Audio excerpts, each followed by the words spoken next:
እውቀት የሚጀምረው ከሕፃንነት እስከ ከፍተኛው የትምህርት ደረጃ ነው።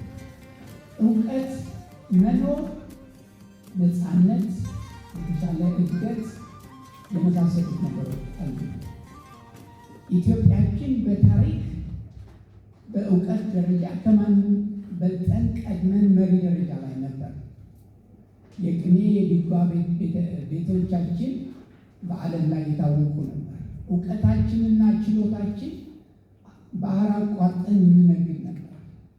እንዲያውም ቀይ ባህርን አቋርጠን ሌሎችን ሀገሮች እንገዛ ለማስከበር የሚሞክር ነበር።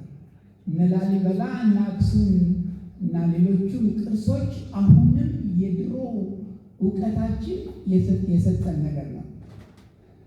የትምህርት ስርዓቱ ሲጀመርና በሂደት እዚህ ያላችሁ ብዙዎቻችሁንና ሁላችንም ፈር ያስያዘ እድል የከፈተ ነበር። በዛ አገልግሎቱ ቀጥሎ ሄዷል። ይሁንና ከዓለም ስልጣኔ ጋር ሲወዳደር ትምህርትና እውቀት አገራችን ውስጥ ሸርተት እያለ ከጊዜው ጋር ሊሻሻል ባለመቻሉ ያለንን የተፈጥሮ ሀብት እና ወጣቶቻችንን ማዛመድና ራሳችንን መቻል አቅቶናል። ኢትዮጵያ ውስጥ 1 ትሪሊየን ኪዩቢክ ሜትር ውሃ ዝናብ ይዘንባል።